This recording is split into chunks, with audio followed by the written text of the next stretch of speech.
Bonjour, voici une vidéo qui entre dans le thème organisation et transformation de la matière et nous allons parler ici des atomes. Alors, qu'est-ce qu'un atome? Un atome est un grain qui constitue toute la matière qui nous entoure. Votre stylo, par exemple, est constitué d'atomes. Votre téléphone, vos vêtements, même vous, vous êtes constitué d'atomes. Par exemple, dans un verre d'eau, il y a des molécules d'eau et ces molécules d'eau sont constituées d'atomes.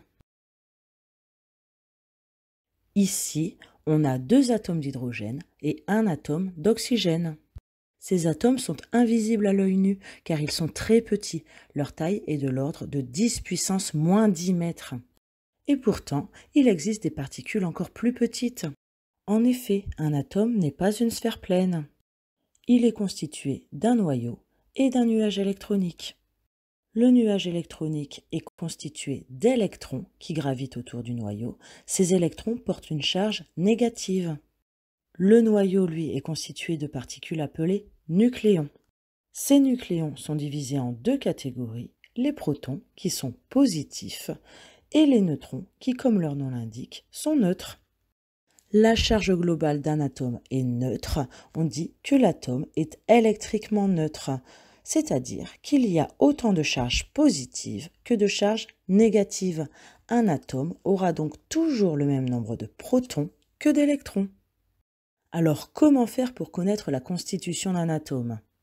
Eh bien, tout est indiqué dans la classification périodique des éléments.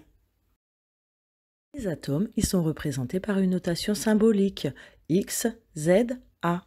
X représente le symbole de l'atome, par exemple H pour l'atome d'hydrogène ou O pour l'atome d'oxygène. Z s'appelle le numéro atomique, il correspond au nombre de protons de l'atome, alors que A correspond au nombre de nucléons, ce nombre s'appelle le nombre de masse.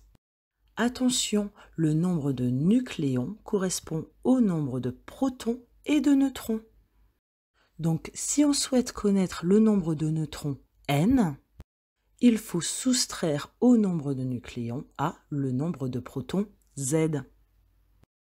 Voyons maintenant un exemple avec l'atome de lithium.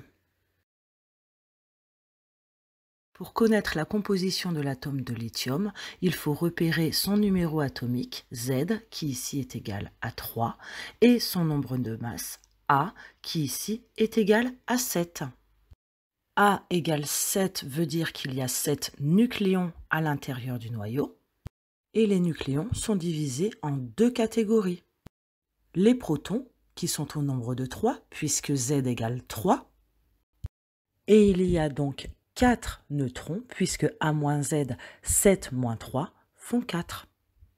Et étant donné que l'atome est électriquement neutre, il y a donc autant de charges positives dans le noyau, donc de protons, que d'électrons qui gravitent autour du noyau. Il y a donc 3 électrons.